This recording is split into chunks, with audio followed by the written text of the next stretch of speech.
All right, here we are in Brunswick, Maine, getting ready for the bluShift hot fire test. I have Greg Tuers with me today. Greg, great to meet you, man. Yeah, nice to meet you too, Justin. So happy to have you here. Sascha and I have talked a lot about the early days on some of our previous podcasts, but we haven't had the perspective of somebody else that's in the room. How did you, first, let's go back. How did you meet Sascha? How did you come about? So Sascha just posted a meetup about, just getting people to talk about space. And I've always been somebody that's been interested about space. I was recently married at the time, just looking what else can we do in the area. Don't really know many people in the Boston area.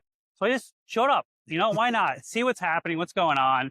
There was about a dozen of us in the room, and Sascha just started laying out his ideas and his thoughts about what can we do as a group. I'm like, what can we accomplish as a group of people? Just random group of people that showed up. It was about a dozen of us. And what could we do, with our collective mind power to do something to get into space, and how could we do it? Yeah. And little did I know how much he had in his head and how much he's actually done himself at that point. Sure. On his brother's farm, just playing with rockets and stuff like that. And which I found months later was like, he had actually done more exploration than just having this meeting. I think he was at this point, he was just trying to learn more on what was out there and how could he drag people in to help him with his ideas. Who else kind of had the same idea as him? Yeah. What were you doing for work at the time? So I was actually working as a manufacturing engineer for a company called SolidScape, which is a 3D printer company in New Hampshire at the time. Yeah. And then those are early days. There was a couple of meetings, right? You guys, tell me more about what you guys talked about. Yeah, we, in the beginning, Sascha was playing it coy, like, okay, what are we doing? What's happening? But eventually he's like, well, my goal is to go to Proxima, I always forget the name, Proxima Centauri, whatever the closest star is. Yeah. And we were like, what? Really? Like, how the heck do we accomplish that and stuff like that? But that's more than a moonshot. That's a star shot when you think about it that way, right? It's a galaxy shot. Yeah. So, it was pretty crazy. It was pretty interesting, but it's like, why not? Why not make a shot? Why not talk about it? Why not think about it was? And then he started telling us all about like, well, hey, I was kind of playing around with this stuff, and I have this idea for a fuel that's kind of different. And I think we should try to do this. And then we also some novel engine ideas to try to get more thrust and impulse with the engines. And it's like, okay, well, that's interesting. Well, why don't we at least explore it and see what it is? Yeah. As I said, I was recently married, no kids. I had free time. Why not play around and think of it?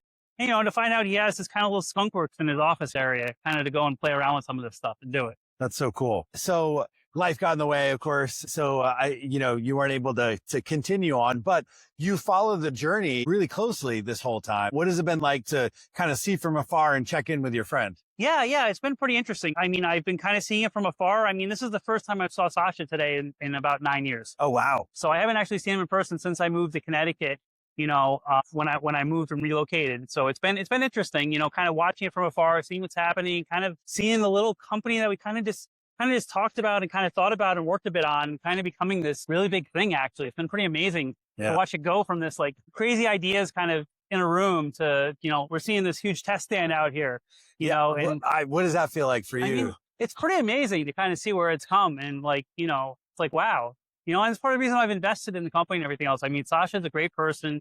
He knows what he does. He's really smart. And I think he can pull it off. It is becoming more and more clear that is happening, right? Yes. The opportunity continues to present itself to go further, to test more and to do more. And that part is so cool. But it takes people like you that have been part of the journey and been an evangelist, right? You've told everybody about it. Yeah. It's been great. It's also been great how he's pivoted. We just wanted, as we said, we wanted to go to the stars, but we kind of pivoted to now to what can we do for just rocket engine supply for other people and things like that.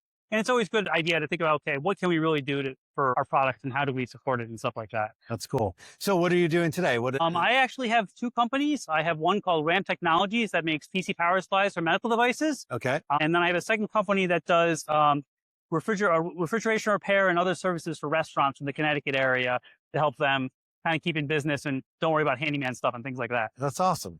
Well, thank you so much for being here, Greg, and so thankful for your investment. And what are you looking forward to now? I'm just hoping we get a successful test today and we see everything go well. Great. Well, hey, great to meet you, man. I appreciate you joining me today. Yeah, great to talk to you.